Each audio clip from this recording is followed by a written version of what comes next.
beserta seluruh jajaran dari pengurus Masjid Al-Falah. Mudah-mudahan para pengurus dan kita semua yang hadir hari ini diberikan falah oleh Allah Subhanahu wa Ta'ala, kesuksesan, kebahagiaan fid dunya wal akhirah. Amin. Bapak RT, Bapak RT, Pak Lurah dan seluruh jajaran pengurus pemerintah di sekitaran perumahan Pesona Anggrek, semoga mempesona seperti anggrek. Amin. Bapak Ustadz moderator kita yang luar biasa mengantarkan diskusi kita pada hari ini yang saya hormati. Sesungguhnya beliau yang lebih pas untuk ceramah. Bapak Ibu, saya tadi berangkat dari rumah jam 7 pagi. Dalam hitungan normal sampainya jam 10. Tapi ternyata saya lupa kalau Senin ini tanggal merah, sehingga abnormal nyampe jam 9, kesasar di belakang sana, padahal parkirnya harusnya di luar. Ternyata tidak semua yang diarahkan oleh Google itu mengarahkan pada keselamatan. Buktinya saya parkir di belakang berarti. Untung ada Pak Haji Junaidi yang mengarahkan parkirnya yang muter balik. Kira-kira seperti itulah kita hidup di dunia. Kalau hanya percaya dengan media sosial, siap-siap kesasar. Saya pernah jalan-jalan ke Garut, ngajak keluarga, benar-benar jalan-jalan jadi, karena berpegang teguh kepada map, diarahkan naik gunung, semakin lama semakin tinggi naik gunung, gak jadi jalan, benar-benar di jalan, Masya Allah. Sehingga ambil hikmahnya, betapapun media sosial termasuk Google di dalamnya membantu kita, tetapi sesungguhnya dia tidak bisa mengalahkan manusia. Bil khusus junjungan kita baginda Rasulullah Muhammad sallallahu alaihi wasallam. Alhamdulillah, tema pada pagi hari ini tentang Isra dan Mi'raj baginda Rasulullah. Saya hakul yakin para jamaah Bapak Ibu semua sudah bosan mendengar cerita Isra Mi'raj. Dari kecil sampai mungkin sekarang umur 40, 50, 60 ceritanya sudah didengarkan. Yang jauh lebih penting sesungguhnya di atas mendengarkan cerita yang berulang-ulang itu adalah hikmah di balik peristiwa Al-Isra wal Mi'raj baginda Rasulullah Muhammad sallallahu alaihi wasallam. Sebelum saya lanjutkan, ini mau diceritakan atau hanya mau hikmahnya saja? Kalau cerita udah hafal ya Bapak Ibu ya? Hafal kan? Diulang-ulang telat 50 diskon menjadi 5 katanya. Tadi saya sudah ditanya sama Pak Ustadz di belakang. Gak mau itu lagi Ustadz bosan. Dari 50 jadi 5, tapi bimanzilatil khamsin, rakaatnya boleh kita lakukan 5 kali maksud saya dalam sehari semalam, tetapi dalam ujung hadits yang sahih itu dinilai oleh Allah tetap 50. Saya tidak masuk ke sana. Saya ingin masuk pertama dari ayat yang tadi dibaca oleh qari kita yang luar biasa. Suaranya merdu, semerdu yang membaca. Mudah-mudahan kita mendapat syafaat dari bacaan Al-Quran. Amin amin ya Allah. Surat Bani Israil ayat 1. Selain disebut dengan surat Bani Israil, surat ini juga disebut dengan Suratul Isra, karena memang ayat pertama bicara tentang peristiwa Isra yang baginda Muhammad sallallahu alaihi wasallam. Tapi riwayat yang sahih, nama daripada surat ini sebenarnya adalah surat Bani Israil. Hanya dalam pilihan banyak mushaf, termasuk mushaf Indonesia, ya, Lajnah Tasnif memilih nama Al-Isra. Saya tidak tahu apa dasar memilih nama surat ini menjadi surat Al-Isra. Padahal kalau dihitung secara kualitas riwayat yang lebih sahih menurut para ahli hadis adalah nama yang sahih itu adalah Bani Israil. Apakah karena benci dengan Israel? Wallahu a'lam. Ala kulli hal, ada juga riwayat yang menyebut namanya Suratul Isra, tapi lebih kuat surat Bani Israil riwayatnya daripada surat Al-Isra. Ala kulli hal, mushaf yang kita punya tertulis Suratul Isra. Qauluhu ta'ala, a'udzu billahi minasy syaithanir rajim. Subhanalladzi asra bi'abdihi laylan minal masjidil haram ilal masjidil aqsa alladzi barakna hawlahu linuriyahu min ayatina innahu was-sami'ul basir. Ayat ini dimulai dengan tasbih subhana. Kalau di pesantren dulu para kiai nerangkan begini Bapak Ibu, subhana itu isimnya isim masdar, bukan fi'il, ya, tetapi bentuknya adalah ismul masdar. Dalam Quran kata subhana atau kalimat tasbih itu digunakan dalam redaksi yang lengkap.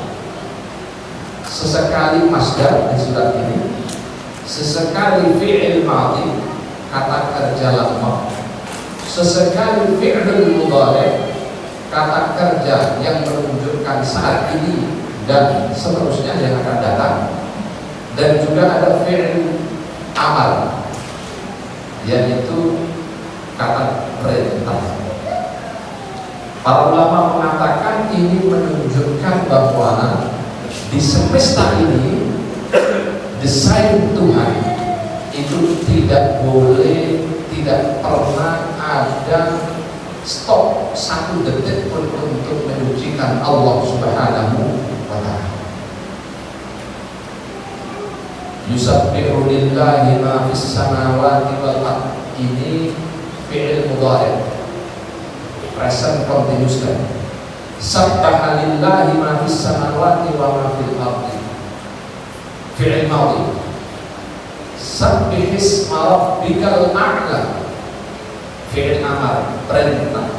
Kita diperintah untuk bertasbih, menyucikan Allah Subhanahu wa ta'ala. Semua ayatnya menggunakan fi'il. Kalau fi'il itu ada ruang dan waktu. Khusus di pembukaan suratul Isra atau surat Bani Israil ini tidak menggunakan fi'il, tetapi dia menggunakan isim. Isimnya adalah isim masdar. Rahasianya apa Ibu Bapak? Para ulama menjelaskan isim itu tidak membutuhkan ruang dan waktu karena dia bukan kata kerja. Ya, dia bukan kata kerja. Kalau kita makan, ya makan itu dalam bahasa Arab bisa kita ungkapkan dengan akalan, bisa juga dengan yakul, bisa juga dengan kul, makanlah. Tapi kalau al-aklu, isim itu tidak membutuhkan ruang dan waktu. Satu. Yang kedua, tasbih itu maknanya adalah tanzihullah anil an-naqais, anil naqaisi was-sayyi'at, mensucikan Allah dari hal-hal yang kurang, dari hal-hal yang buruk. Orang bertanya, kenapa Pak peristiwa Isra ini dimulai dengan kalimatul tasbih? Dari dua argumen ini setidaknya bisa kita pahami bahwa peristiwa Isra-nya baginda Rasulullah itu bukan peristiwa yang dialami Nabi Ansih, tetapi ini adalah perbuatannya Allah Subhanahu wa ta'ala, fi'lun min af'alihi Subhanahu wa ta'ala. Jadi bukan Nabi yang menggerakkan badannya, tetapi Allah yang menggerakkan baginda Rasul Muhammad sallallahu alaihi wasallam. Karena itu dimulai dengan tasbih, seakan-akan Allah ingin mengatakan kepada kita, hei umat manusia, ente jangan meragukan peristiwa Isra, karena itu urusan saya, bukan urusan manusia. Nah kalau urusannya Allah, kun fayakun, Allah mau ya terjadi. Bapak Ibu, kita hidup di dunia itu pasti butuh ruang, butuh waktu. Kenapa? Karena kita punya fisik, ada materi berupa apa ini, tubuh, pasti membutuhkan ruang dan waktu. Pertanyaannya, roh itu butuh ruang dan waktu nggak? Mungkin butuh, tetapi ruang dan waktunya tidak di alam material seperti yang hari ini kita berada.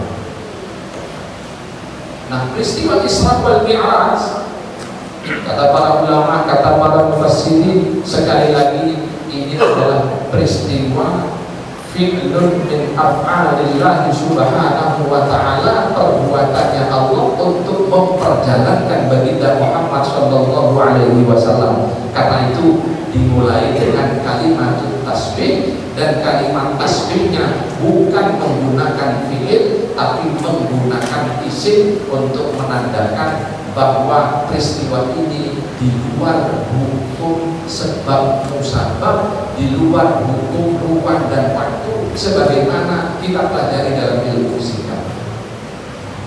Makanya fisikawan sampai hari ini atau ilmuwan sampai hari ini masih kebingungan mengukur peristiwa yang dialami baginda Rasul Muhammad sallallahu alaihi wasallam dan masuk di akal mereka. Jangankan fisikawan hari ini atau ilmuwan apapun lah hari ini, ya. Sejak zamannya Nabi, ketika Nabi datang dari peristiwa itu kan tidak dipercaya. Abu Jahal, Abu Lahab termasuk orang yang paling getol menentang cerita baginda Rasul, katanya perjalanan begitu cepat dari Mekah ke Palestina lalu naik ke Sidratul Muntaha. Nonsen kata mereka, bohong Muhammad itu, bohong, tidak mungkin. Karena dalam realitas yang mereka alami, perjalanan min Makkah ila Palestina itu paling cepat naik kuda sebulan sekali jalan. Lalu kalau balik lagi sebulan berarti genap 2 bulan. Lama apa cepat?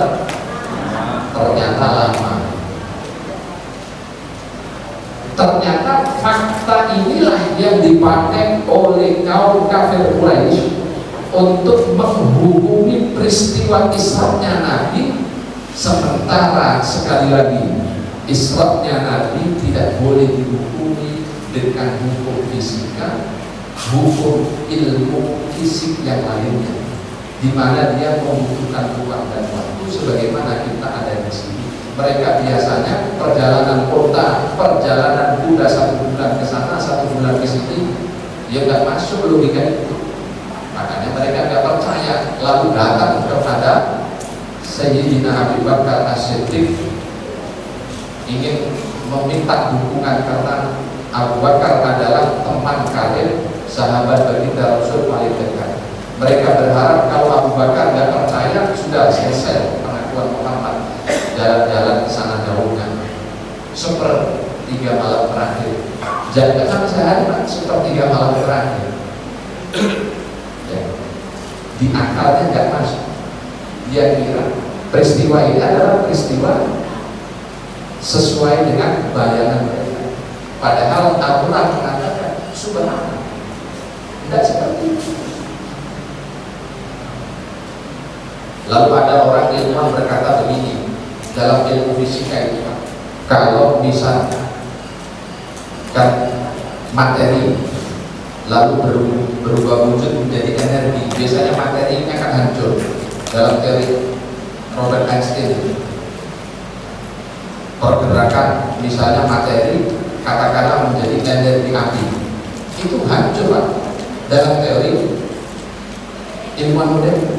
Tapi Muhammad kok nggak hancur, nggak bisa diterima ini peristiwa Isra gitu ya, karena dia harus bermetamorfosa menjadi tidak lagi materi, tapi menjadi tidak lagi menjadi madah kalau dalam bahasa Arabnya, tidak menjadi materi, tapi menjadi energi cahaya.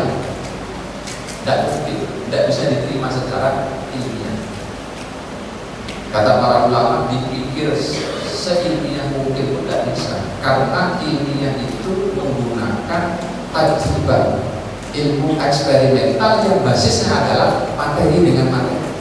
Sementara kehidupan ini kita kenal selain materi ada ilmu-materi. Ya, selain materi ada ilmu-materi.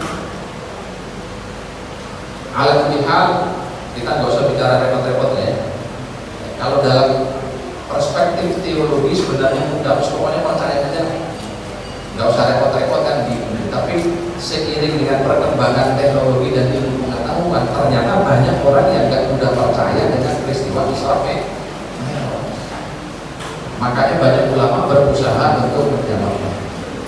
Jadi Syekh Mutawalli Asy'arawi ini memberikan argumen yang sangat mudah untuk menjelaskan secara logika bahwa peristiwa Isra Nabi sekaligus Mi'rajnya Nabi itu bisa diterima secara logika. Contoh sederhana, beliau menggambarkannya sederhana. Misalnya ada anak kecil SD umur 7 tahun lah atau 5 tahun. SD ya 7 tahun yang kelas 1. Kalau 5 tahun masih TK. Datang cerita sama teman-temannya. Tahu nggak, liburan panjang ini aku diajak bapakku naik Gunung Semeru. Ya. Mungkin sebaya mereka tidak percaya, dan mungkin bisa naik Gunung Semeru, jalan aja keok kakimu, tidak mungkin. Secepat itu, mau liburan hanya sehari kok udah pulang lagi kamu. Padahal tingginya berapa itu Gunung Semeru? Lalu anaknya jawab begini, loh, bukan saya yang jalan, saya digendong bapak saya kok. Lalu bapak saya bawa mobilnya, disetir sama mobilnya naik ke atas. Ya setengah hari udah sampai ke puncak, lalu turun lagi. Oh begitu ya. Sederhana, kira-kira seperti itu memahami peristiwa Isra wal Mi'raj. Gak usah sulit-sulit, pakai tali Einstein dan lain sebagainya. Ya. Jadi anak kecil yang tadi cerita, barusan saya turun dari Gunung Semeru sama bapak saya. Bukan dia yang jalan sendiri Pak. Bukan jalan sendiri, tapi dia dijalankan oleh bapaknya, masuk dalam mobil, disetir sama bapaknya, naik ke atas, turun lagi setengah jam sama. Sederhana begitu. Itu yang jalan mobil siapa? Bapaknya, sesama manusia. Tapi yang menjalankan Nabi manusia apa bukan manusia? Bukan manusia, tapi pencipta manusia, Allah Subhanahu wa ta'ala. Makanya kalimatnya Subhanalladzi asra bi 'abdihi. Maha suci Allah, zat yang tak pernah ada kekurangan dalam dirinya.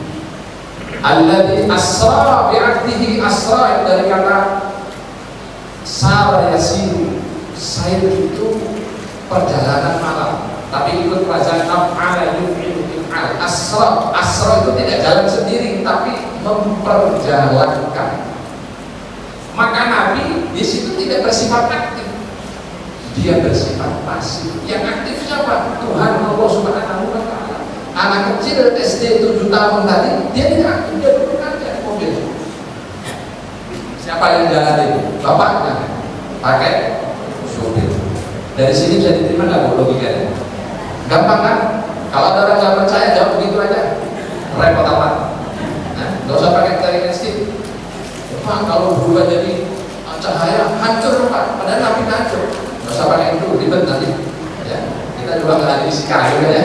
Nah, yang sederhana. Bapak Ibu pernah nggak ke Madinah? Pernah, udah hari semua. Pak Haji Junaidi berapa kali haji? Di RCTI dulu ada haji berapa kali ya? Film yang haji berapa kali? Haji Muhyiddin. Iya. Saya tanya sekarang, Bapak Ibu ke Jeddah berapa jam? 8 jam. 9 jam ya. Dulu 8 jam, sekarang karena antri yang panjang jadi 9. Kalau ada turbulensi jadi 10 nggak apa-apa. Kalau ibu pulang dari Jeddah lalu ngomong hari ini berangkat, kemudian besok balik lagi, lalu Anda cerita ke tetangganya, Pak saya barusan dari Jeddah, percaya nggak tetangganya? Harusnya percaya. Karena apa? Dia nggak jalan kaki, kecuali jalan kaki. Kalau jalan kaki nggak percaya, gimana dia jalan kaki ke Jeddah? Tapi kalau dia tinggal masuk ke dalam sebuah ruangan yang bernama Garuda, itu pesawat Garuda atau Saudi Airlines, duduk manis tidur tidak kerasa sampai Jeddah, makan soto di sana, balik lagi ke Jakarta, selesai. 8 kali 2 berapa? 16 jam. 2 hari selesai. Ya sehari setengah ya, sehari setengah. Makan paling 1 jam, 1 jam setengah ke toilet ya, 20 jam kan, nggak sampai 2 hari. Pulang balik sampai. Itu dengan teknologi sederhana. Apa teknologinya? Dia berupa pesawat saja. Orang bisa bolak balik 2 hari ke jarak tempuh yang sekian ribu meter, kilometer bukan meter. Jeddah Jakarta. Ya, orang nanya tentang Isra, nggak mungkin, yang mana yang nggak mungkin? Logikanya cukup sederhana. Karena itu Al-Quran mengatakan Subhanalladzi asra bi'abdihi lailan minal masjidil harami ilal masjidil aqsa. Dialah Tuhan yang maha suci yang memperjalankan hambanya. Hamba di situ para mufassir, Imam Ar-Razi, Imam Qurtubi, Imam Ibnu Katsir dan seterusnya mengatakan kata abdun itu adalah menunjukkan perjalanan Nabi itu tidak roh saja, tetapi jasadan wa ruhan. Jasadnya Nabi ikut. Ya. Kenapa? Karena dalam bahasa Arab orang disebut sebagai abdun, hamba, itu orang yang masih hidup apa sudah mati? Masih hidup. Kalau sudah mati disebut abdun apa mayit? Mayit. Bapak disebut abdun, hamba, itu karena apa? Di dalam diri kita ada rohnya, ada fisiknya, nyatu jadi satu, maka disebut abdun. Kalau rohnya sudah mati, inna lillahi wa inna ilaihi raji'un, tak lagi disebut dengan abdun, tapi sudah mati, sudah wafat, masuk. Ini rahasia. Makanya jumhur ulama mengatakan yang diperjalankan peristiwa Isra-nya Nabi itu tidak saja rohnya yang diperjalankan, tetapi juga jasad. Dua-duanya diperjalankan. Lalu yang memakai televisi katanya lagi, doa kok nggak hancur, kok kekuatan kecepatan sedemikian rupa, jatuh dari pesawat yang hanya sekian ribu kaki sampai bawah nggak ada apa-apa, sudah hilang semua di situ. Bagaimana dia datang dari Mekah, Sholok, Masjidil Aqsa, naik ke Sidratul Muntaha, turun lagi, balik lagi, kok nggak hancur Muhammad? Sekali lagi Nabi Muhammad diperjalankan. Logika sederhananya, Bapak hancur lebur kan kecepatan sekian ribu kaki masuk dalam pesawat, Bapak nggak jalan, ya, jalannya dalam pesawat aja maksudnya, ya. Tapi nggak jalan sendiri. Kecepatan tinggi pesawat itu Pak, ya. Selamatkan Nabi Muhammad. dalam riwayat yang sahih, pulang cerita ini riwayatnya Anas bin Malik sahih Pak. Saya nggak darah-darah dan masdar hukum Islam itu ada dua, Quran, hadis. Nggak boleh hanya percaya Quran, nggak boleh hanya percaya hadis. Dua-duanya harus dipercaya. Bahkan jumhur menambahi dua lagi, ijma dan qiyas. Oke lah, ijma dan qiyas kita tinggalkan dulu sementara. Kita gunakan dua ini. Dalam hadis yang sahih, riwayat Anas bin Malik, Nabi cerita bahwa beliau diperjalankan ke sana, naiknya naik buruk tadi. Buruk itu bahasa Arab, ya. Seakar kata dengan balik, masdarnya al-barku. Dalam Al-Quran disebutkan, dan ini kalau kita melihat hujan, ya, hujan begini, ini doanya apa? Subhana man yurikumul barqa khaufan wa tama'a. Itu ayat Al-Quran yang ngajarin kita, bukan hadis Nabi. Subhanalladzi yurikumul barqa khaufan wa tama'a. Allah yang telah memperlihatkan, maksudnya Allah yang telah memperlihatkan kalian semua al-barq. Al-barq itu apa? Kilat, cahaya Pak. Khaufan wa tama'a. Takut kepada Allah, tunduk kepada Allah, merindukan kasih sayangnya Allah. Jadi kalau ada geledek, ada kilat, jangan lari, baca ayat ini, doanya Subhana man yurikumul barqa khaufan wa tama'a. Buraq itu seakar kata dengan al-barq. Al-barq itu cahaya. Cahaya dalam teori 300.000 kilometer per detik kecepatan. Cahaya. Apakah Nabi berubah menjadi cahaya? Ilmuwan-ilmuwan banyak menjelaskan, tapi saya tidak masuk ke sana karena saya bukan ilmuwan. Pokoknya intinya Nabi sudah diperjalankan ke sana ditemani oleh Jibril, naik kendaraan namanya buraq. Buraq itu seperti apa? Memang di hadis dijelaskan, tetapi itu wallahu a'lam, itu soal gaib, hanya Nabi yang tahu persisnya.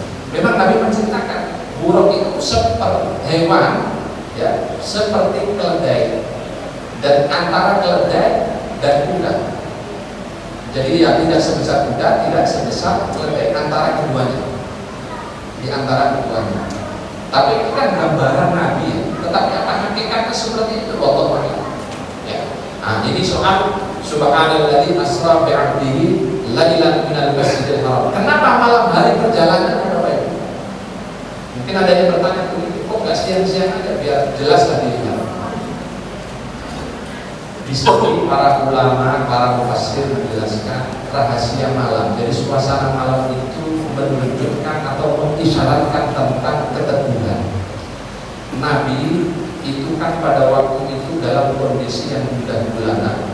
Amul Husni ditinggal wafat oleh dua orang penyokong dakwahnya, yaitu Sayyidina Abu Thalib dan Sayyidatuna Khadijah al-Kubra, wafat dua. Maka di tahun 10 Hijriah disebut Amul Husni, beliau bersedih.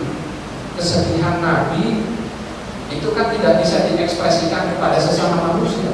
Beliau bertanya, minta suaka politik, mau berdakwah sana malah ditolak, dilempari dan lain sebagainya. Pulang lagi ke Mekah, maka tempat mengadu itu hanya Allah Subhanahu wa Ta'ala. Maka perlu bermunajat sepertiga malam terakhir. Maka waktu malam itu adalah waktu terbaik untuk ittisal, sambung kepada baginda, kepada Allah Subhanahu wa Ta'ala. Maka dalam riwayat, salah satu riwayat memang ikhtilaf riwayatnya, tapi salah satu riwayatnya Nabi itu sedang bermunajat di jenis mati. Lalu dikatakanlah oleh Jibril alaihi salam waktu malam sepertiga malam terakhir. Makanya di ayat yang lain, kalau kita ingin makom kita naik di hadapan Allah, derajat kita naik di hadapan Allah, apa yang harus kita lakukan? Tahajud. Tahajudnya apa? Siang bolong. Maka sepertiga malam terakhir. Bapak Ibu, sepertiga malam terakhir ngapain? Tidur apa tahajud? Morok atau ibadah yang lain? Nah, ini sudah syukur ya, kecuali moderator. Sepertiga malam terakhir ibadah yang lain. Tahajud 2 rakaat saja. Wa minal laili fatahajjad bihi nafilatan lak asa an yab'atsaka rabbuka maqaman mahmuda. Sebagian dari malam kita bermunajat, bertahajud kepada Allah agar kita dinaikkan makamnya oleh Allah Subhanahu wa taala sampai kepada maqaman mahmuda, maqam yang terpuji. Nabi Muhammad ngajari itu dalam hadis terlampau banyak hadis kalau kita ceritakan yang menegaskan fadilah dan karomah daripada sepertiga malam terakhir untuk munajat kepada Allah. Enak rasanya munajat sepertiga malam terakhir. Nikmat karena tidak diganggu oleh bising-bising suara kendaraan termasuk dalam kantor ada. Tapi kalau sudah jam 6 pagi pada subuh baru ingat aku dalam kantor itu yang benar.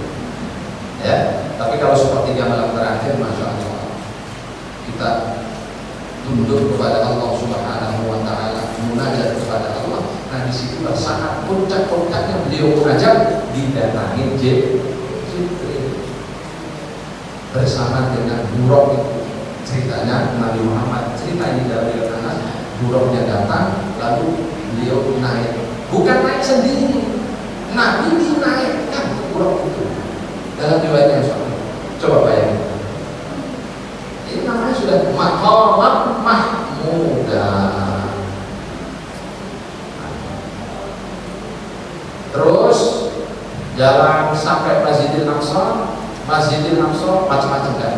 Saya langsung ke hikmahnya saya. Tadi bagian pertama itu untuk menegaskan bahwa peristiwa Isra ini adalah peristiwa yang terjadi dan jangan diukur dengan hukum fisika atau ilmuwan modern. Dan akan nyambung, joko singgung, naik becak, nggak nyambung cak bener, nggak nyambung, nggak bisa. Karena itu fi'lun min af'alillah.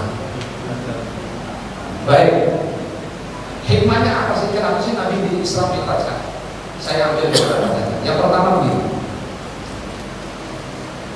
kalau dilihat kehidupan ini sejatinya adalah isinya itu al-ibtila, isinya adalah ujian. Kadang ada ujian senang, kadang ada ujian tidak menyenangkan versi kita. Nah, kalau kita lulus dalam ujian itu, maka makom kita akan dinaikkan oleh Allah Subhanahu wa taala. Dan realitas ujian itu kita hadapi, kita saksikan dalam segenap kehidupan kita, termasuk kehidupan yang kita lalui bersama.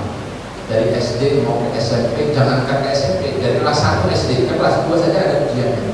Itu ilmiah, bahwa sejatinya kehidupan kita didesain oleh Allah. Untuk apa? Ujian, dari satu ujian ke ujian berikutnya, dari satu ujian ke ujian berikutnya. Dalam perspektifnya Allah tidak ada ujian buruk, Pak. Dalam perspektif kita ada ujian yang kita anggap buruk. Ditinggal orang terkasih, kita anggap buruk. Padahal di perspektif Allah tidak ada yang buruk. Makanya dalam hadis qudsi itu, ana inda dhanni 'abdi, saya ini tergantung prasangka hambaku. Kalau dia perspektifnya selalu positif, bisnis kok gagal dulu, dia positif thinking dengan Allah, lalu dia muhasabah, jangan-jangan saya salah naruh saham, makanya nggak dapat untung. Nah, kalau positif, maka insya Allah dia akan mendapatkan solusi. Jadi positif negatif itu perspektif manusia yang lemah pandangannya. Nah, tapi kalau dia selalu negatif, selalu positif thinking, maka insya Allah akan terjadi solusi-solusi yang terbaik. Nabi Muhammad coba diuji bertubi-tubi terus minta suatu politik ketakif, tidak mendapatkan, justru dilempar-lempar batu sampai segininya lupa. Lalu berdoa dengan doa munajat yang luar biasa.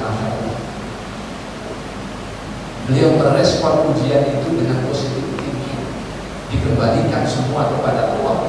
Bahkan beliau berdoa kepada Allah, ya Allah, ampuni mereka karena mereka belum tahu apa yang aku sampaikan. Berarti makamnya kan sangat tinggi. Wong sudah dilempar sedemikian rupa, kalau saya dilempar, lalu ada malaikat, ya, nawari, Pak Udin, mau nggak? Itu gunung sebelah kiri mau saya angkut di sini. Silahkan.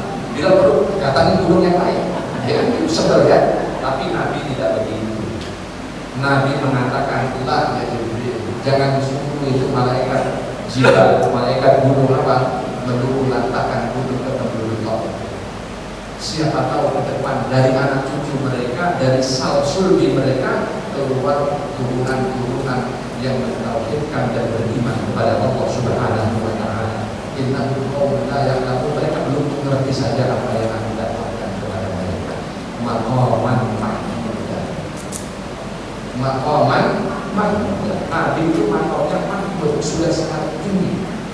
Makanya dalam merespon ujian beliau selalu positif tinggi. Dan buah dari positivisme ini, positif tinggi maksud saya, itu Nabi kemudian diisrafkan dan bahkan dimi'rajkan oleh Allah Subhanahu wa taala. Jadi pelajaran pertama menghadapi ujian hidup, kita jangan negatif thinking Bapak Ibu, kita selalu positif thinking dan berdoa kepada Allah, mudah-mudahan ada berkah dan diijabah doa kita oleh Allah. Yang kedua, Nabi itu kan jalan mampir di Madinah, lalu disuruh sholat oleh Jibril 2 rakaat, lalu mampir ke Masjidil Aqsa, sholat 2 rakaat. Semua anbiya wal mursalin yang sudah meninggal menjadi makmumnya semua. Lalu naik langit 1, langit 2, langit 3, langit 1 ketemu Adam, langit 2 ketemu Isa Yahya, langit 3 ketemu Yusuf, langit 4 ketemu Idris, langit 5 Harun, langit 6 Musa, langit 7 Ibrahim Khalil Rahman. Kenapa begitu? Narasi yang dibangun oleh baginda Rasulullah Muhammad SAW. Hikmahnya kata para ulama, agama yang dibawa Nabi Muhammad itu bukan agama baru. Agama yang dibawa Muhammad itu adalah agama tauhid yang diajarkan min ladun Adam ila yaumil qiyamah. Itu substansi ajarannya adalah tauhidullah, mengesahkan Allah Subhanahu wa taala. Syariatnya bisa berbeda-beda, tetapi substansi dan intinya sama. Likullin ja'alna minkum syir'atan wa minhaja. Tiap-tiap umat itu ada syariat, ada manhajnya. Nah, ini hikmah yang kedua. Makanya kita harus menghormati. Menghormati siapa? Siapapun, apapun agamanya kita hormati. Karena itu Rasul setiap ketemu nabi-nabi seniornya itu apa yang terjadi? Sapaan baik. Ketemu Adam mengatakan Ibnu Saleh, An-Nabi Saleh, ahlan Ibnu Saleh wan Nabi Saleh. Lalu ketemu nabi-nabi yang lain, ahlan bi ahli Saleh wan Nabi Saleh. Ketemu Nabi Ibrahim, ahlan bi Ibnu Saleh wan Nabi Saleh. Apa? Samaan yang indah. Maka pesannya untuk kita semua per hari ini, kalau ikut dan mencerna peristiwa Isra Mi'rajnya Nabi, itu adalah ngajari tentang saling toleransi, menghormati satu sama lain. Nabi menghormati, masa kita umatnya tidak menghormati? Itu yang kedua. Yang ketiga, Bapak Ibu sekalian, dan ini yang paling penting, mungkin terakhir ya Ustaz, sudah 30 menit dulu, sudah lebih ya. Nah, nanti kita diskusi terakhir. Yang paling penting di atas itu semua adalah peristiwa Isra dan Mi'raj itu memesankan kepada kita agar selalu menghubungkan diri kita dengan Allah Subhanahu wa taala. Ittisal ada Allah Subhanahu wa taala. Kita diminta selalu muttasil, sambung kepada Allah Subhanahu wa taala. Tidak boleh satu detik pun tidak sambung kepada Allah, terkoneksi kepada Allah. Makanya oleh-oleh yang didapat Nabi adalah sholat, bukan yang lain. Kenapa sholat? Sholat itu secara bahasanya seakar kata dengan silah. Silah itu maknanya sambungan. Maka ada istilah silatul rahim, silatul arham, silatul afkar, ya, sambung. Sholat seakar kata, walaupun maknanya tidak sama persis, tapi akar kata itu akan selalu itu mengindikasikan bahwa kita sebagai umat Muhammad, sebagai hamba Allah, itu harus selalu muttasil, nyambung kepada Sang Pencipta Allah Subhanahu wa Ta'ala. Dan instrumen yang didapatkan oleh Nabi agar manusia selalu sambung kepada Allah itu adalah as-sholat, dengan menjalankan ibadah sholat, salah satunya. Dan ini yang paling penting. Makanya Nabi itu ketika ditanya, ya Rasul, perbuatan apa sih yang membuatmu paling senang? Ya sholat. Wa ju'ilat qurratu 'aini fis shalah, kata Nabi, pokoknya sholat itu adalah satu perbuatan yang benar-benar membuat aku tenang, tentram, karena ketika aku sholat aku bersama Allah Subhanahu wa Ta'ala. Makanya kita ini ya, yang membedakan kita dengan yang lainnya salah satunya dilihat dari sholat. Kalau masih sholat, insya Allah kita masih nyambung dengan Allah. Tapi ada yang bertanya, Pak, saya sholat tiap hari, dari umurnya 7 tahun, 6 tahun lah belajar sholat. Sekarang dari 50 tahun kok gitu-gitu aja sih, nggak pernah ketemu Allah. Nah, ada yang merasakan begitu? Sama Bapak Ibu, saya juga sholat begitu aja. Apalagi kalau sudah deadline, wah, kalau lagi mau jalan sholatnya nggak speed gitu. Allah Yasin, Allah. Karena sudah. Makanya dalam Al-Ma'un itu diingatkan, fawailul lil musallin alladzina hum 'an shalatihim sahun. Fisiknya sholat tapi batinnya tidak ikut sholat. Kata Imam Ghazali, orang seperti ini dia dijanjikan wail, neraka wail, celaka. Tapi ketika saya ngomong gitu, jangan menjadikan dalil. Sholat saya kan masih begini-begini aja, berarti saya harus sholat lah daripada dapat wail. Nah, jangan begitu. Ya. Pernah saya ngaji begitu, ibu tanya, Pak, tadi Bapak kan jelaskan sholat kita itu sering lupa. Lalu sholat sering lupa kan dapat wail. Berarti mending nggak sholat, Pak, nggak dapat wail. Berarti ini pas diterangkan dia tidur. Ya. Atau kalau nggak tidur dia ngantuk. Sehingga antara yang didengar dengan yang disampaikan tidak nyambung. Itu maksudnya adalah kalaulah kita belum bisa menikmati suasana sholat, belum bisa menyolatkan batin dan pikiran kita, maka kita terus berusaha. Nah, sesuai dengan kadar usaha meningkatkan kualitas sholat itulah, maka insya Allah Allah akan memberikan ganjaran dan fadilahnya. Bukan berarti Allah turun. Ini penting untuk dinaikkan levelnya. Setelah tentang Isra Mi'raj itu hikmahnya adalah bagaimana kita menjalankan sholat secara khusyuk. Sedangkan khusyuk itu adalah dengan menjalankan sholat jamaah di masjid. Kenapa sholat jamaah di masjid? Karena ada hadis, kan seperti itulah. Ya, kemudian dari BFI, Islam itu rahmatan lil alam. Apakah kejadian atau peristiwa Isra Mi'raj itu dikhususkan untuk umat Islam atau secara universal? Karena seluruh Nabi dan Rasul itu membawa risalah Islam, demikian. Menurut baik, persoalan khusyuk itu menjadi salah satu poin penting yang dibahas salah satu oleh Imam Al-Ghazali dalam kitab yang menulis yang tadi saya singgung dalam kitab Al-Arba'in. Jadi kenapa orang itu sholatnya tidak memberikan akal, tidak memberikan efek, padahal dari umur katakanlah 7 tahun, 10 tahun sampai hari ini sudah melakukannya. Ya, salah satu sebabnya kata beliau itu karena sholat dohir, tadinya gerakannya saja, tetapi secara substansi dia tidak bisa menginternalisasi secara mendalam semua pergerakan dan lafaz-lafaz yang dia baca saat sholat, sehingga akarnya itu tidak terlalu signifikan. Bahasa yang lain bisa seperti yang Bapak sampaikan tadi, itu adalah tidak khusyuk, sehingga ketika Allahu Akbar yang diingat curang, Allahu Akbar yang diingat adalah kantor dan seterusnya. Bukan Allahu Akbar yang diingat adalah Allah yang Maha Agung atau yang Maha Besar. Nah karena itu dalam lanjutannya bagaimana membentuk musolli yang khasyik, ya, yang betul-betul tunduk kepada Allah, terutama saat dia sholat. Kata Imam Ghazali, selain salat rukun, yang kedua adalah selain salat rukun itu dia mencoba untuk memahami apa yang sedang dibaca dalam setiap pergerakan sholatnya.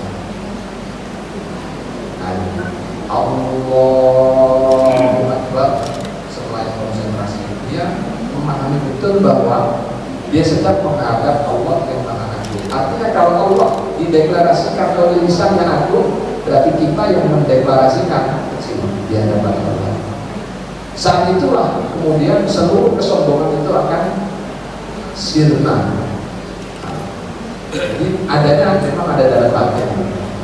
Maka Imam Ghazali menghadirkan kebesaran Allah saat takbir saja itu tidak mudah. Karena apa? Karena kadang-kadang manusia itu banyak melakukan kemaksiatan dan dosa, sehingga apa yang dilakukan saat takbir itu tidak langsung inline, nyambung dengan pengakuan bahwa dialah yang Maha Agung, dialah yang Maha Akbar. Jadi ada yang menghalangi. Apa yang menghalangi? Kata Imam Ghazali, salah satunya adalah kemaksiatan dan dosa yang kita lakukan. Nah, lalu bagaimana Pak agar itu semua bisa betul-betul cepat terlaksana? Tergantung masing-masing orang. Makanya ada instrumen jamaah. Jamaah ini kata Nabi diwajibkan, tapi wajib di sini disepakati oleh para ulama, bukan wajib yang kalau kemudian ditinggalkan pelakunya dosa. Tidak sampai ke sana. Jumhur memahami wajib di situ hanya sampai kepada sunnah muakkadah. Jadi Rasulullah pernah mau membakar rumah orang dekat masjid yang tidak mau masjid itu. Nah itu dipahami sebagai pentingnya berjamaah. Di samping ada pesan sosial, tapi yang paling penting adalah bisa membentuk rasa khusyuk. Karena kalau kita bareng-bareng itu lah, imamnya bacaannya enak, Allahu Akbar, ya makanya disunahkan imam itu yang enak bacanya. Kata Nabi, akrabu, bacaannya yang paling bagus. Ya, syukur-syukur ditambah punya hafalan. Akar hukum itu tidak sekedar hanya bisa baca, tidak. Tetap bacaannya dipastikan tajwidnya, makhraj hurufnya, sifat hurufnya itu benar, sehingga ketika kita ngomong mendengar Allahu Akbar, nah itu kita betul merasakan. Nah gitu. Nah kalau sholat sendiri Pak, beda rasanya. Sholat wajib, tapi kalau sendiri itu biasanya berbeda dengan kalau sholat berjamaah. Karena berjamaah selain diimami imam yang punya kualitas baik, di sisi kanan kiri kita ini ada sahabat-sahabat lain. Kita merasakan aura religiusitas yang berbeda. Itu harapnya. Makanya kemudian Nabi memerintahkan kepada kita untuk sholat bareng-bareng berjamaah. Setidaknya 2 orang. Kalau nggak bisa di masjid, jadi mana saja termasuk di rumah. Nah, itu salah satu instrumen yang dibuat dalam rangka membantu kita bisa masuk dalam sholat. Pak, sudah jemaah terus Pak, sudah bertahun-tahun saya jemaah, tapi kok belum bisa merasakan feel-nya itu nggak dapat sholat. Kenapa? Ya mungkin kita harus introspeksi lagi. Apakah ada makanan dan minuman yang kurang tepat yang masuk dalam rongga mulut kita? Itu juga harus kita introspeksi. Apakah ada misalnya lisan kita, tangan kita yang membuat orang tersinggung, sehingga energi negatif orang yang kita singgung tadi itu terus tersalurkan kepada diri kita, sehingga mengganggu koneksi kita kepada Allah Subhanahu wa Ta'ala. Karena sinyal kepada Tuhan itu ya kalau boleh dianalogikan, kira-kira analogi bukan bermaksud menyamakan ta'ala Allahu akbar juga berdiri, itu mirip dengan sinyal handphone. Kalau kita ada di tempat-tempat yang kira-kira kurang bagus, itu bicaranya terputus-putus. Nah, makanya kita diminta jamaah masjid itu sinyalnya baik karena tempat ini tempat yang dibersihkan, dibikin, ya kan gitu, tempat khusus yang memang untuk beribadah, sehingga berbeda energi positif yang dikeluarkan oleh masjid dengan energi positif ketika kita sholat di tempat-tempat yang lain. Makanya Masjidil Haram itu tempat yang paling dianjurkan 100.000 kali lipat pahala jamaah di sana dibanding dengan sini. Kenapa? Ya karena jutaan orang dari zamannya Adam sampai sekarang tawaf di sini suci banget, bersih. Jadi sampai dibersihkan oleh Nabi bersihnya, sehingga sinyal kita berbeda. Makanya Bapak Ibu saat haji kira-kira pertama lihat Ka'bah nangis nggak? Saat umroh pertama nangis nggak? Saat sujud pertama nangis nggak? Ada sinyal-sinyal yang positif di situ dan kemudian masuk meluluh lantakan sinyal negatif. Tapi kadang-kadang kalau kita menjauh dari tempat itu balik lagi negatifnya. Nah, problemnya di situ. Itu tidak bisa dilihat kasat mata. Ya, itu hanya bisa dirasakan. Soal khusyuk itu soal rasa. Tapi agama telah menunjukkan kepada kita tata cara dan instrumennya. Kalau kita lakukan dengan baik, mudah-mudahan kita mendapat sinyal yang terbaik. Seandainya sudah kita lakukan, kok sinyalnya masih putus-putus, ya mungkin sekali lagi kita butuh introspeksi lagi. Siapa tahu ada makanan, minuman yang masuk dalam rongga mulut kita, dalam perut kita yang bukan hak kita. Siapa tahu ada lisan yang menyakiti orang lain, mengganggu sinyal kita. Nah itulah yang kemudian juga diberikan instrumen oleh Nabi melalui zakat, melalui sedekah, melalui amal-amal yang lain. Untuk apa? Memastikan tidak terjadi gangguan sinyal saat kita bermunajat sholat kepada Allah Subhanahu wa Ta'ala. Kira-kira jawaban sederhananya seperti itu. Kenapa kemudian ada instrumen berjamaah? Nah, kadang-kadang orang juga Pak mendapatkan sinyal itu ketika sendiri. Ada orang yang seperti ini. Di malam 3 terakhir, saat orang sedang tidur lalu dia bangun sendirian, itu sinyalnya kuat sekali kata Nabi. Makanya para kekasih-kekasih Allah biasanya mendapatkan sinyal kuat itu di malam sepertiga terakhir, termasuk Nabi itu mendapat sinyal paling kuat lalu ketemu dengan Jibril itu rata-rata di malam 3 terakhir. Makanya dulu di Bukhara beliau kan bertahan terusnya beberapa hari ya, dan itu dilakukan di sepertiga malam terakhir. Makanya pengalaman spiritual Nabi itu disampaikan kepada sahabatnya, disampaikan kepada kita. Siapa tahu kita bisa menemukan spotnya. Nah, masing-masing orang berbeda-beda. Bisa jadi saat duha, bisa jadi saat qabla Jum'ah, macam-macam. Tetapi spot-spot yang dialami oleh Nabi ini sudah disampaikan. Tidak ada yang ditutupi oleh baginda Rasulullah SAW. Karena beliau sudah meninggalkan mengatakan kepada sahabatnya, hal balagtu, sudah menyampaikan semua kan?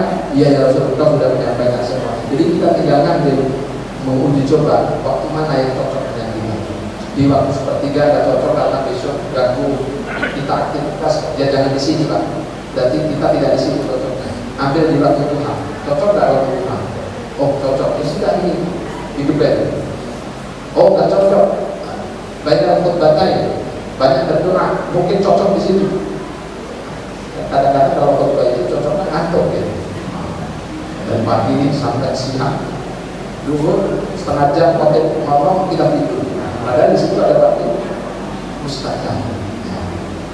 Kira-kira seperti itu apa namanya logika sederhananya kenapa kemudian ada jemaah. Lalu ada orang yang nggak percaya hadis yang tadi saya sebut, nggak boleh Pak. Dalam agama kita dua sumber utama ini adalah rujukan hukum. Pertama Quran, yang kedua hadis. Tapi hadis memang harus diverifikasi mana yang sahih. Nah itu. Kalau yang tidak sahih, nggak kita percaya, masalah itu bukan hadis berarti kan. Kecuali untuk fadhailul amal, hadis-hadis dhaif menurut para ahli hadis boleh dipakai sebagai argumen untuk melaksanakan fadhailul amal. Kecuali hadis palsu, kalau palsu bukan hadis, namanya palsu. Nah ya, dia bukan hadis tapi dinisbatkan kepada Nabi, itu nggak boleh, itu maudhu namanya.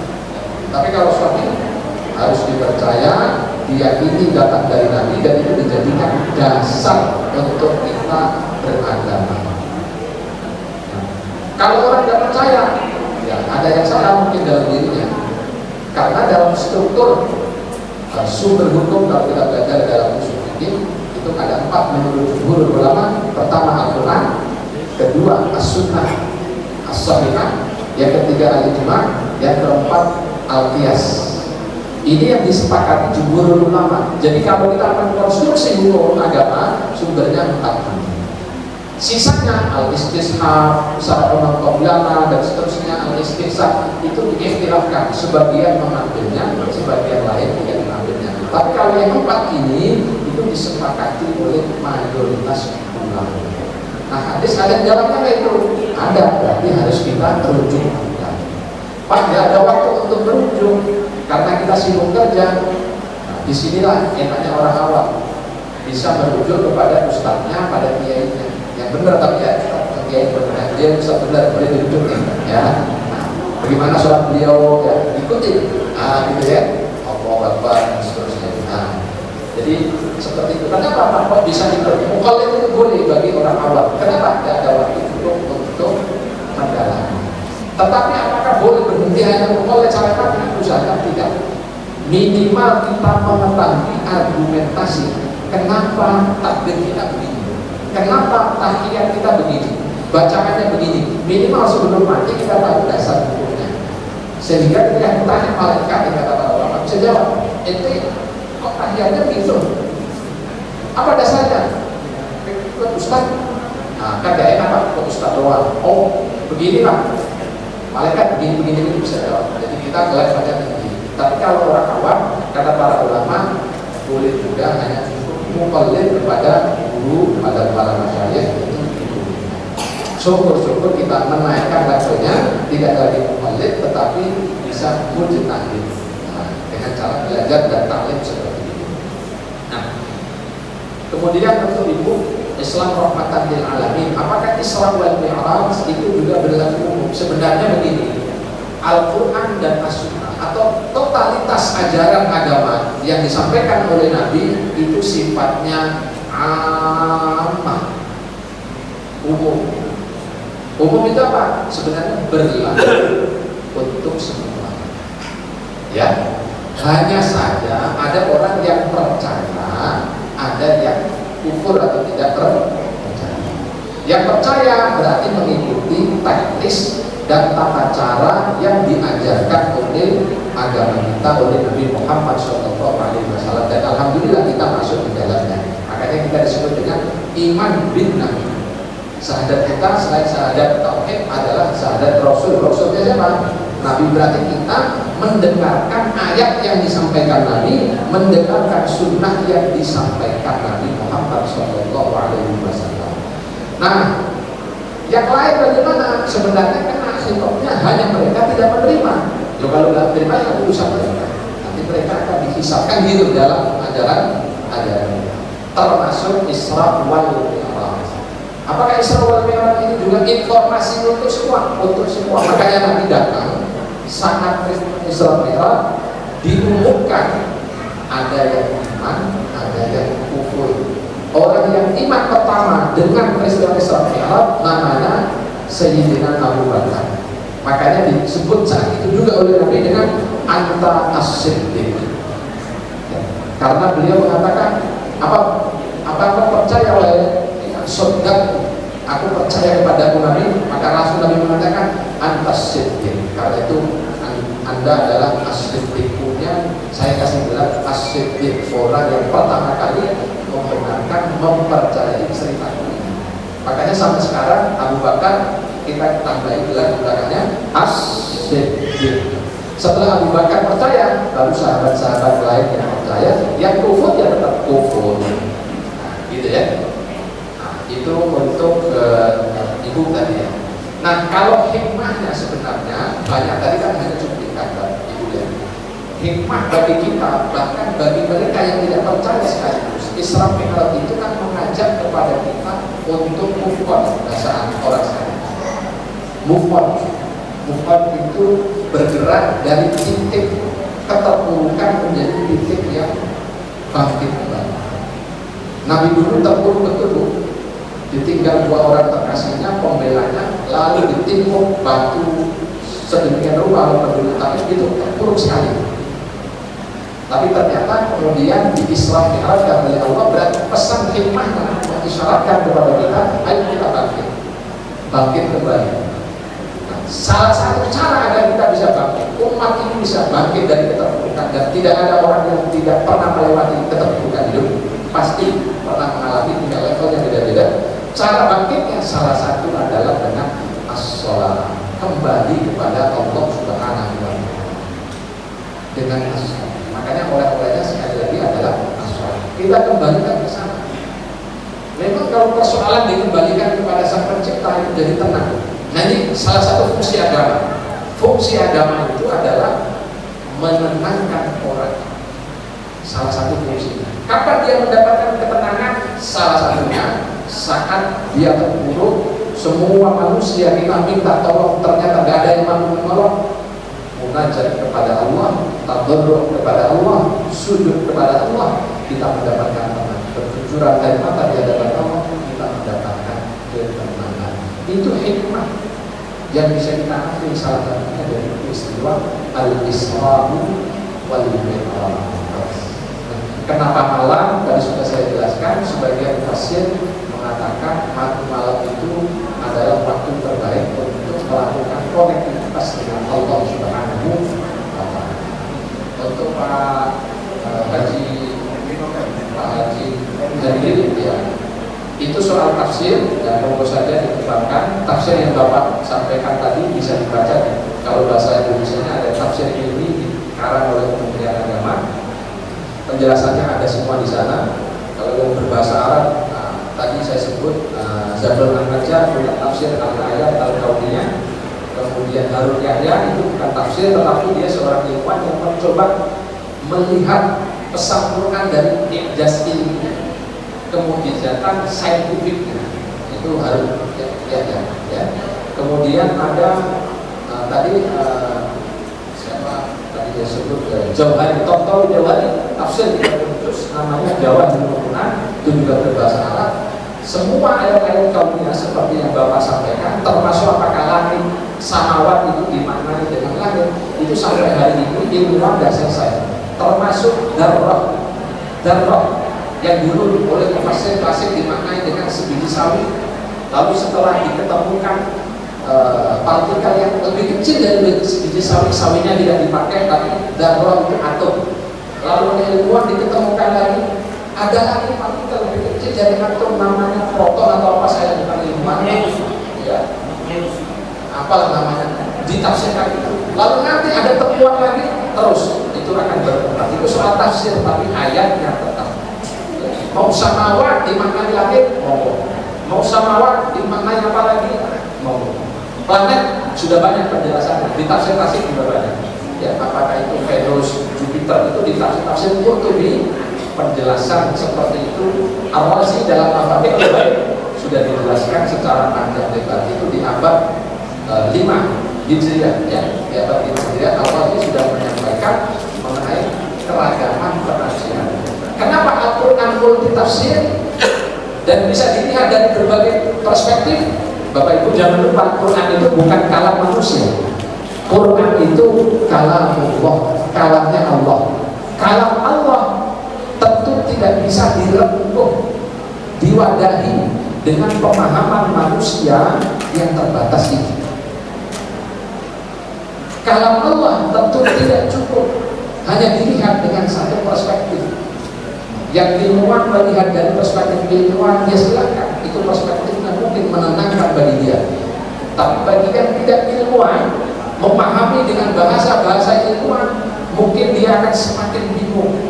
Istilah proton, Newton, apalagi bingung ibu-ibu. Maka cari yang menenangkan itu semua, ya, yang memudahkan itu semua. Karena intinya Al-Quran itu bicara kepada hamba Allah agar bisa dipahami, bukan semakin dipersulit, kan gitu.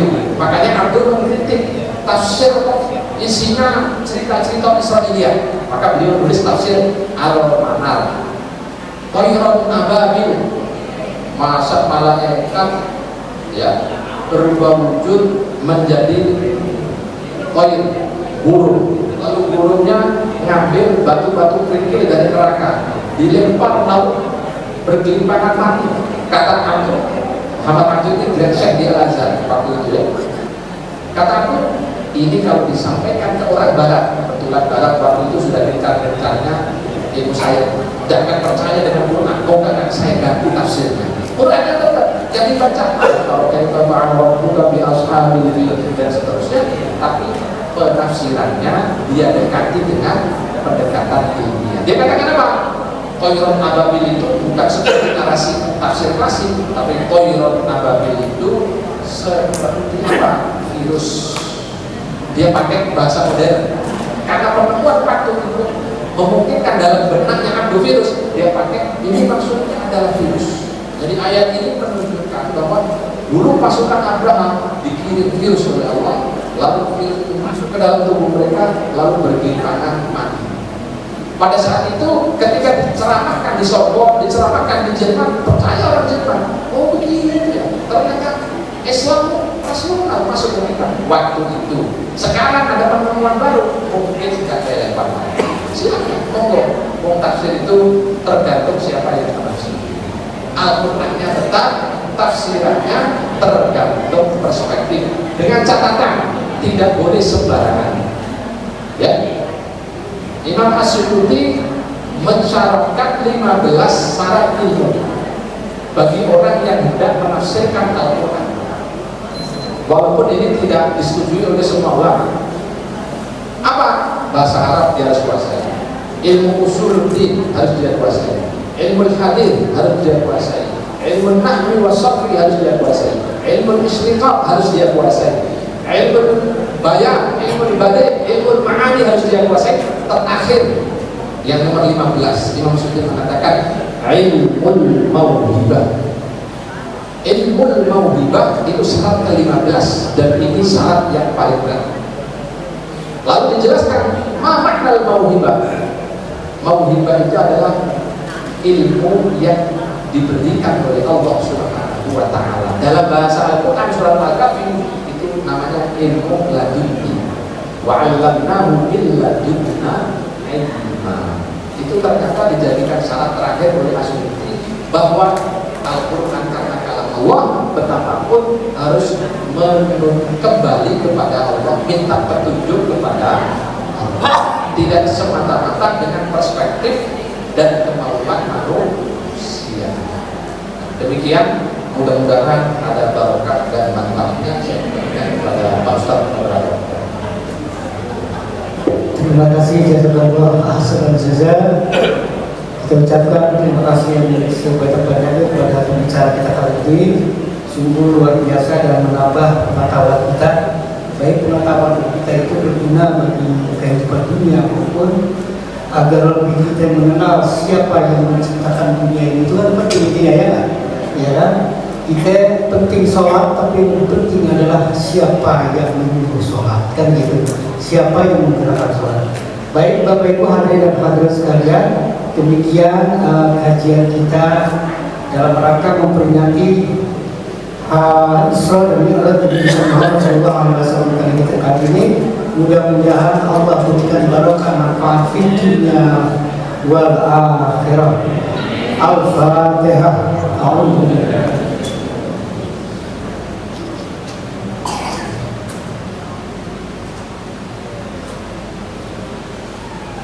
Amin ya rabbal alamin. Allahumma bihaqqil Fatihah, bismil Fatihah, bi Fatihah, wa bi mu'jizatil Fatihah, ya Fadil alaika subhanallah, ya mali amri ya fir warham wa yataqabbal ya Allah ya rahmanir rahim, ya rabbi bil mustafa wa la qasidana waghfir lana wa malu ya wasi'al karami, da'wa ya subhanallah wa tahiyyatuhu ya salam, akhir da'wa alhamdulillahi rabbil alamin. Kafaratul majlis, subhanakallahumma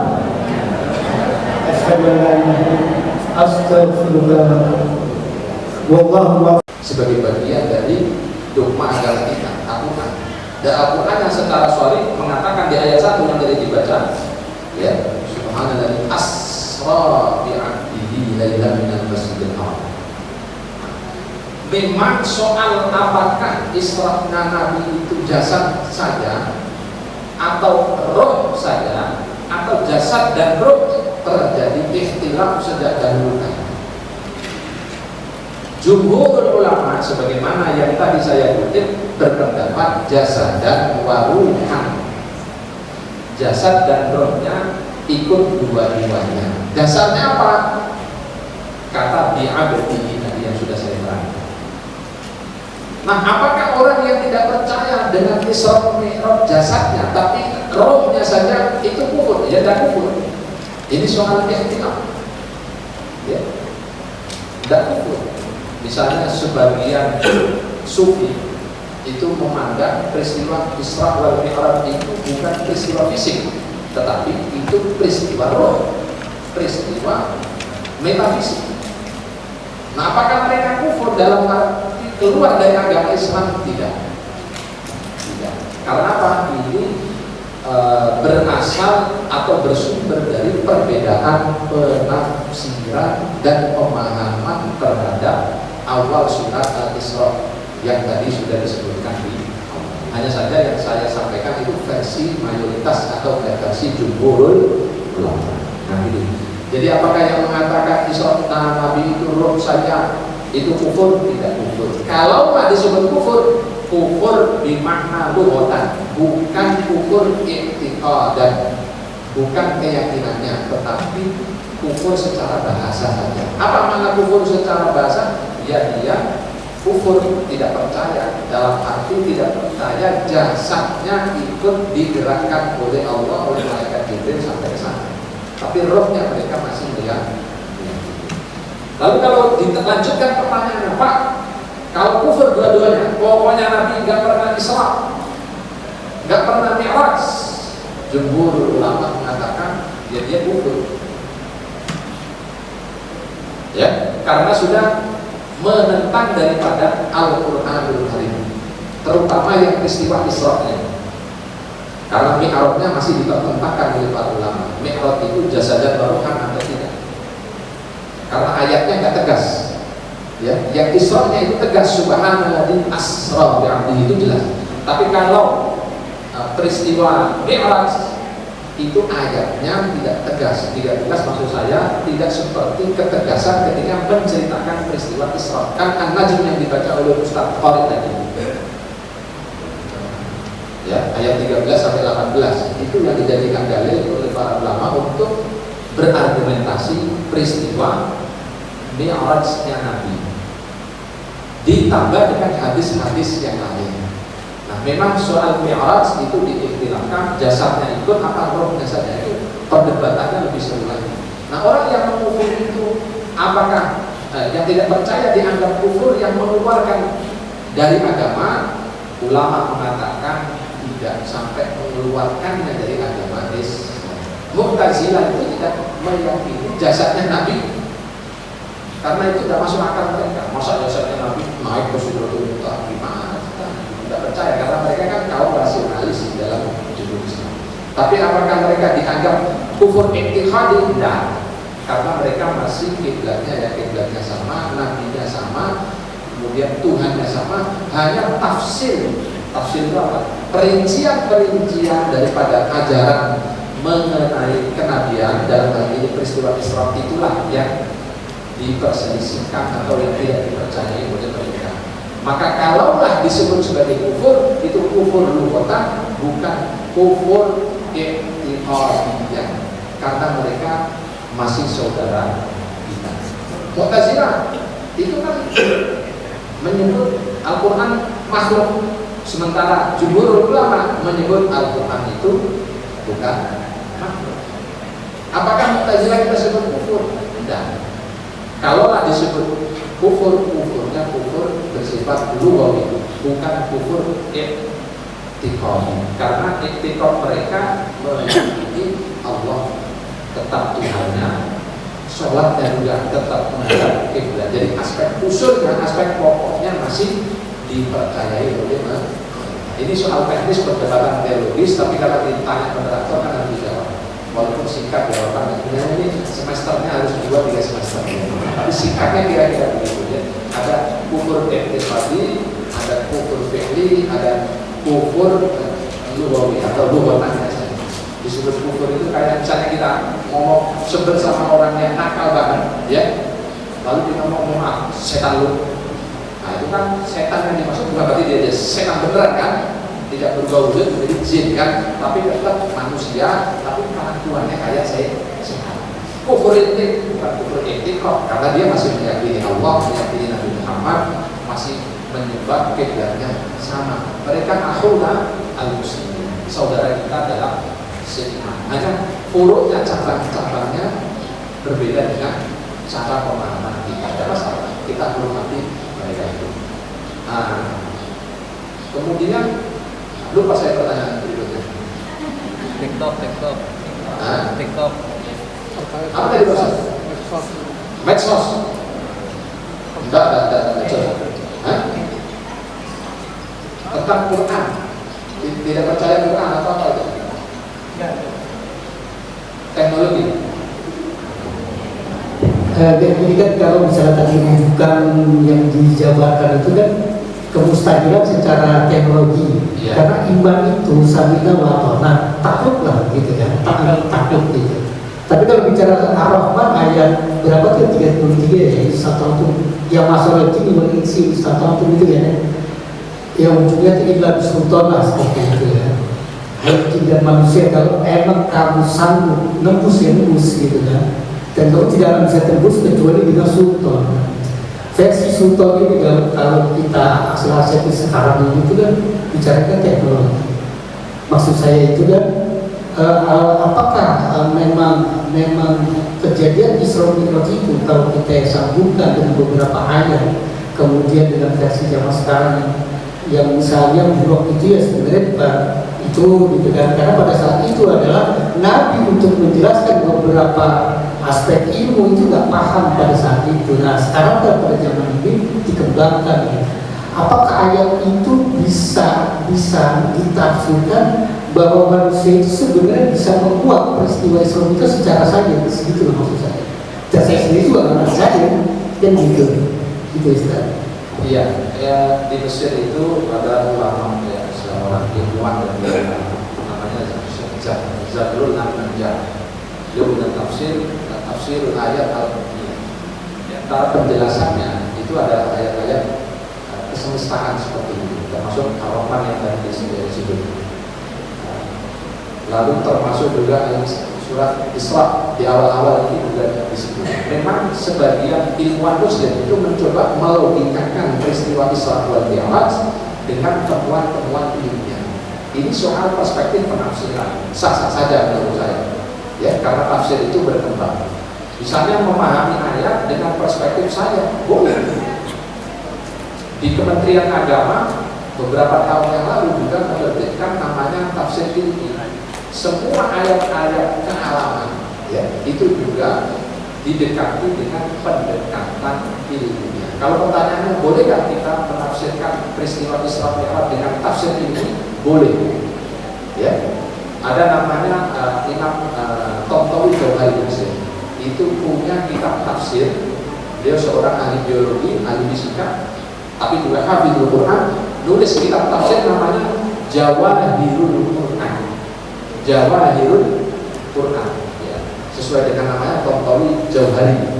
Makanya dia bikin tafsir namanya Jawahirul Quran. Disebutkannya di situ penafsiran dengan perspektif fisika, biologi, dan semua keilmuan yang dia kuasai. Apakah itu boleh kan? Kalau untuk tafsir monggo-monggo saja, itu dipersilakan. Muhammad Abdul bahkan mengatakan dan bahkan mengajak kepada kita semua agar menafsir Quran tidak lagi dengan perspektif klasik. Karena apa? Karena logika kaum kontemporer saat ini cenderung tidak bisa menerima cerita-cerita klasik. Ya, cerita-cerita masa lampau. Oke? Nah, karena itu sangat dianjurkan atau boleh bagi sebagian ulama kontemporer untuk mendekati dan menafsiri Al-Quran dengan sayang, dan kitab-kitabnya sudah sangat banyak. Itu satu hal. Lalu hadis-hadis yang menginformasikan, katakanlah tentang Al-Buraq, apakah lalu kita tidak percaya?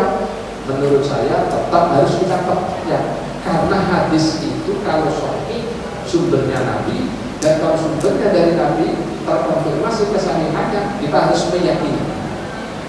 Soal kebenaran hadis dari Nabi itu tidak kita amalkan, itu soal lain, ya. Karena itu soal informasi. Hadis buruk itu kan informasi, bukan hadis hukum, ya. Informasi itu kan masuk ke HP kita, boleh kita percaya, boleh kita lakukan, boleh tidak kita lakukan, kan begitu namanya informasi. Tapi kalau hadis yang isinya perintah sholat, perintah zakat, ya sebisa mungkin kita lakukan, ya itu benar kan. Jadi hadis-hadis khobar, informasi, kalau kedudukannya sahih, dan khusus peristiwa buruk ini dinilai oleh para a'imah hadis dari kalangan Ahlussunnah derajatnya sahih, termasuk hadis Anas mengenai cerita buruk tadi dengan beragam gambarannya ini. Itu kita percaya sebagai informasi dari Nabi. Soal kemudian kita tambah dengan perspektif sains modern untuk melegakan pemahaman saintis yang hidup di era ini, monggo silakan, itu jauh lebih memperkuat daripada pesan Al-Quran mengenai Isra wal Mi'raj. Tapi jangan meniadakan hadis sahih, tidak boleh. Dulu ada gerakan Qur'aniyun. Qur'aniyun itu apa? Gerakan yang hanya percaya pada Quran tok. Hadis sahih tidak dipercaya. Sebagai lawan dari gerakan hadisi. Jadi ada Pak, orang yang hanya menerima hadis, Qur'annya tidak dipercaya. Mereka tidak yakin Quran itu dari Tuhan, makanya belajarnya sunnah saja. Ya. Nah, dua-duanya ini menurut mayoritas ulama ekstrim. Lalu yang moderat bagaimana? Dua-duanya kita akui. Quran karena mutawatir, kita percaya itu wahyu dari Allah, maka informasinya harus kita yakini kebenarannya. Hadis kita telaah mana yang sahih, mana yang tidak sahih. Yang sahih kita yakini, kalau itu terkait dengan hukum kita berusaha mengamalkan semaksimal mungkin. Kalau terkait berita, ya kita yakini karena itu info dari Nabi. Soal diamalkan atau enggak, itu soal lain, karena itu hanya informasi belaka. Nah, gitu caranya untuk bermuamalah. Jadi kita harus membedakan cara menafsirkan dengan bagaimana kita bermuamalah, berinteraksi dengan hadis. Kalau hadis sahih, ya kita yakini itu dari Nabi, kita percaya itu dari Nabi. Boleh disampaikan. Soal yang mendengar, urusan yang mendengar. Nah, misalnya tadi saya cerita tentang buruk, ya. Buruk itu tidak hewan seperti kuda, tapi tidak sebesar kuda, seperti keledai, tapi tidak sebesar keledai. Lalu ada sayapnya kiri kanan. Itu hadisnya kan sahih. Soal itu percaya monggo saja, tidak mempengaruhi, ya, karena itu sifatnya informasi. Kalau umat hari ini diceritain seperti itu kan nggak yakin, ditambahlah temuan-temuan ilmiah. Oh, maksudnya buruk itu adalah semacam soroh, semacam alat yang bisa menembus langit. Apa itu namanya? Satelit, soroh, satelit. Oh, maksudnya itu tambahan temuan masa ini. Dan kita tafsirnya banyak sekali. Salah satunya yang disebut Jawahirul Quran karena Syekh Tontowi Jawahari orang Mesir. Kemudian ada juga tafsir ayat al-kauniyah yang dikarang oleh Syekh Jabir An-Najjar di Kementerian Agama berbahasa Indonesia, bisa di-download di Lajnah Pustaka, ya, website LPMP, Lajnah Fattasya Pusaka Quran. Di situ ada Lajnah Pustaka, Pustaka Lajnah. Di situ cari tafsir ilmi, Bapak download PDF, pelajari di surat ini. Nanti akan ada penjelasan perspektif saintis, karena mereka gabung mufassir dengan saintis yang ada di LIPI waktu itu sebelum jadi.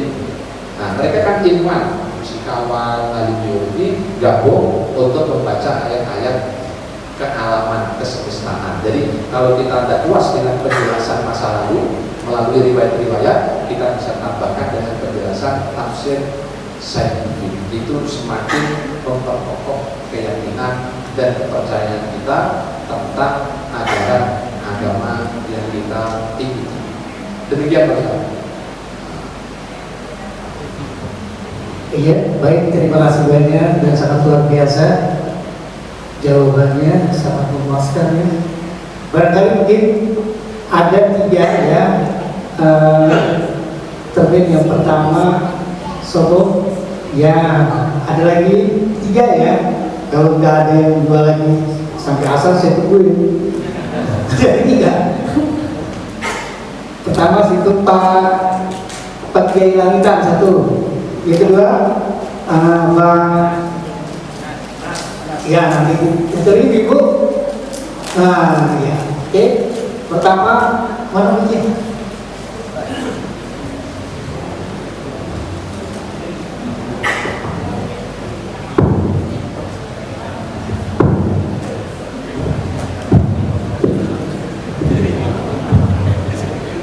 Assalamualaikum warahmatullahi wabarakatuh. Tangan saya pegang rakor sementara mungkin udah tua ya. Kalau waktu muda pada saya sementara, kalau dia cewek cakep saya. Jadi di sini ada mantan pacar saya. Jadi apa perjalanan Isra Mi'raj ini memang sangat luar biasa sih. Kajian di situ dibilang inspirasi perjalanan langit Nabi. Nah, ini kalau kita lihat di surat 23 ayat 17 kan. Di surat 23 ayat 17 itu Allah membangun 7 jalan di atas. Jadi dan kita contohkan kepada surat 72 ayat 12 18 ayat 12 13 bahwa di atas kita membangun 7 jalan.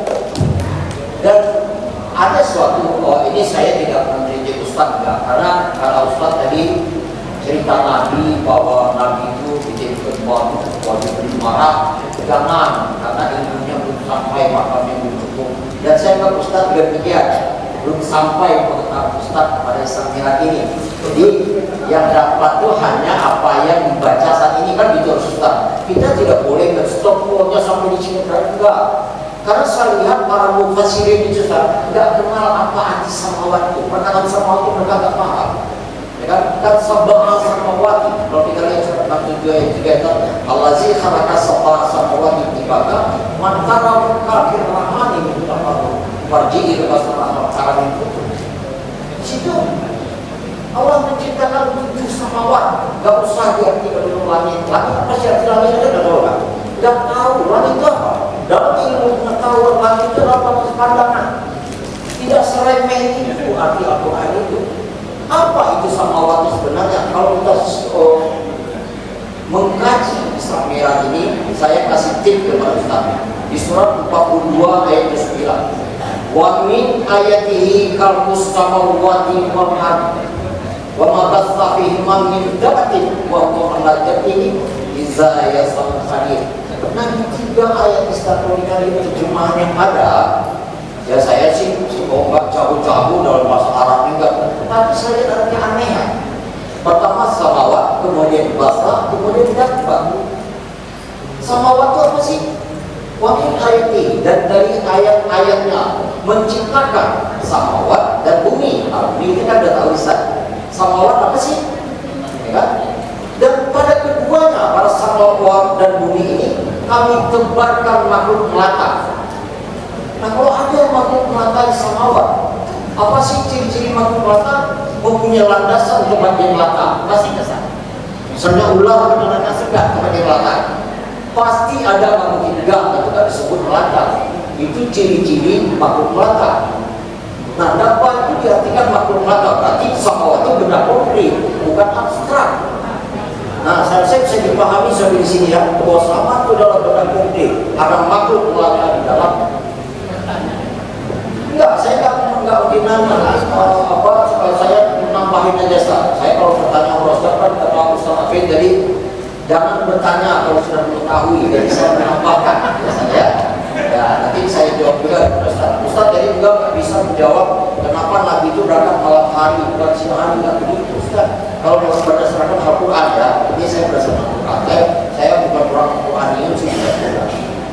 Jadi kita udah tahu tadi bahwa samawat adalah sebagai benda konkret dan makhluk melata. Dapat itu diartikan makhluk melata. Tapi adanya kalau kita junjungkan kepada surat lain, surat 24 ayat 29, 24 ayat 45, bahwa di antara dapat itu mayat si ada yang berjalan dengan perutnya, mayat si rijlai, ada yang berjalan dengan dua kaki, dan mayat si ada yang berjalan dengan 4 kaki. Ini baru di antaranya kami sebut kaki 6, misalnya apa yang kaki 6 semut, laba-laba. Kemudian yang kaki 8 atau laba-laba kaki 10, yang kaki 8 4, misalnya kan kaki 12, kaki 30, 5, kaki 1000 kan ada tuh.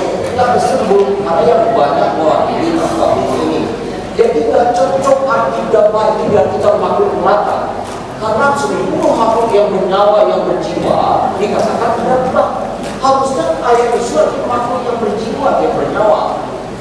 Dan samawat itu tidak cocok diartikan dengan makhluk, karena dia benda objek.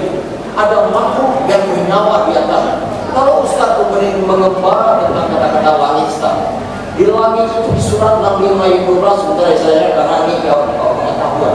Di surat 65 ayat 12 dikatakan Allahul Azim khalaqa sab'a samawati wa minal ardi mislahu. Allah menciptakan 7 sama dan dari bumi persamaannya.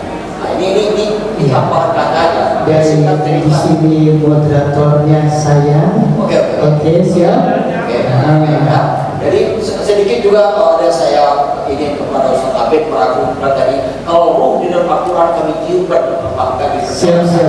Kalau gampang aja. Tapi kalau perjalanan Isra Mi'raj ini kan kita memakai ruang dan waktu, Ustaz, nggak mungkin nggak pakai fisika. Karena perjalanan ada jarak yang ditempuh. Jadi kalau kita pakai jarak yang ditempuh. Ada dua pertanyaan lagi, izin Pak Heri, Pak Haji Novel. Ya, jadi tambahan saya di situ, Ustaz, untuk oleh pulang pelajarilah samawat itu, Ustaz, bahwa artinya Ustaz dia di surat 65 artinya dapat pakai. Dia mempunyai bulan di surat 71 15 ada bulan pada planet-planet itu. Berarti dia itu ada bintang, berarti matahari sebagai bintang. Itu tata surya. Kita bisa bicara dulu ini aja untuk kajian sangat luar biasa dan bisa kita hitung berapa jarak menunggu nanti. Itu aja, Ustaz. Assalamualaikum warahmatullahi wabarakatuh. Terima kasih. Luar biasa sekali ya masukannya, dan ini adalah ilmu dari mana aja ya, luar biasa. Terima kasih. Selanjutnya Pak, nama, alamat, usia, status, sebutkan. Assalamualaikum warahmatullahi wabarakatuh. Nama Anas Perubahan Senarik D12 nomor 2. Langsung saja Ustaz, karena ini kita bicara mengenai sholat ya, ujung-ujungnya kan sholat ya, ujung-ujungnya ya. Pertanyaan Ustaz sampaikan bahwa kalau bicara mengenai musuh ya, kita yakin bahwa semua orang bisa yakin bahwa dia musuh. Bagaimana dengan peranan sholat berjamaah, Ustaz? Kan kita sebagai laki-laki wajib sholat jamaah di masjid. Apakah itu menandakan bahwa kita diminta untuk ikut imam saja lah supaya nggak ragu gitu kan? Artinya katanya itu saya masih ragu, saya baca apa aja benar apa tidak gitu. Nanti saya musuh apa tidak ya? Udahlah ke masjid saja, ikut imam saja sholatnya supaya lebih khusyuk dengan ikut imam. Apakah itu bagian daripada maksudnya hadis tersebut supaya kita selalu hadir di masjid dan sholat jamaah? Itu yang pertama. Yang kedua, Ustaz, bagaimana dengan orang yang tidak meyakini hadis sementara tiap hari dia bersolawat dalam sholatnya? Dia sholat jamaah, dia sholat diri atau dia baca Allahumma shalli ala Muhammad, tapi dia percaya hadis, itu bagaimana menurut Ustaz? Demikian. Waalaikumsalam warahmatullahi wabarakatuh. Terima kasih Pak Anas. Selanjutnya kakak atau ibu, namanya, alamatnya. Terima kasih. Assalamualaikum warahmatullahi wabarakatuh. Waalaikumsalam warahmatullahi wabarakatuh. Bapak, saya Ibu Evi, masih orang sini. Saya ada yang ditanyakan. Sebelumnya saya mau menyampaikan sedikit bahwa Islam itu kan agama yang rahmatan lil alamin. Selanjutnya pertanyaan saya adalah, saya tidak panjang-panjang, apa sih hikmah Isra Mi'raj itu? Apakah hanya untuk umat Islam saja? Apakah bisa untuk seluruh umat manusia? Gitu. Jadi saya tadi menyimak Bapak, kan istilahnya kan semua nabi itu katanya beragama Islam, termasuk Nabi Isa, gitu ya. Nah, ada tuh